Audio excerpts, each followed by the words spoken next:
আসসালামু আলাইকুম বড় ভাই। ওয়ালাইকুম সালাম ভাই। ভাইজান একটা গোপন কথা আছে। গোপন কথা কোন? ভাই আপনার কাছে কি লাল কয়েন আছে নাকি? লাল কয়েন? লাল কয়েন? ওই 1 টাকার লাল কয়েন? হয়। না, এটা তো নাই ভাই কি যে কোন ভাই।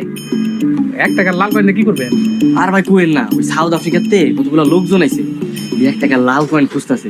ওরা একটা কয়েনের লেগা 15,000 টাকা করে দিতেছে। আমি ভাবছিলাম যে আপনার কাছে হয়তো আছে, আপনার 10,000 দিতাম আর 5,000 আমার, মানে 5,000 টাকা লাভ হইতো। হায় হায়, কোন কি ভাই?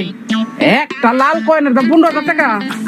আর ভাই রে ভাই, আগে যদি কইতেন তাহলে এই লাল কয়েন গুলো তো আমি জমায় রাখতাম।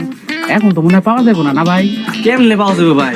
লোকজন তো সবাই কম বেশি যাই না ফেলাইছে, তাও কাছে আছে টুকটাক, এরা সবাই চলেছে। ভাই, এই যে এই 1 টাকার লাল কয়েন দিয়া ওই আফ্রিকার বেটারা কি করে?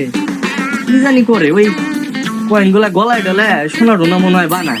আর আপনি ডিজাইনে কি করবেন? আপনার কাছে নাইকা ফাপা চাল লাভ নেই গেলাম। ভাই ভাই ভাই, ওই ইয়ে করেন না, আপনার মোবাইল নাম্বারটা দিয়ে যান। আমার কাছে যদি লাল 1 টাকার কয়েন নাই তাহলে আমি আপনার ফোন দিবনি, আপনি একটা নিয়ে যান। আচ্ছা লেহেন। আচ্ছা, নাম্বারটা একটু কোন ভাই?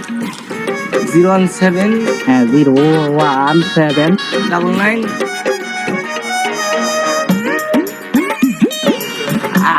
আচ্ছা ভাই। আচ্ছা ভাই, একটা কাজ করেন, 500 টাকা আপনার অ্যাডভান্স দিন, ওটা রাখেন। কয়েনটা পাওয়া মাত্র একটা ফোন দিবেন। আপনি আমার 500 টাকা অ্যাডভান্স দিয়ে গেলেন? ও রাখেন। ভাই, কোনো সমস্যা নাই, পাওয়ার লগে লগে আমি আপনার কল দিমুটি। ঠিক আছে ভাই, আসি। একটা কয়েন 15,000 টাকা?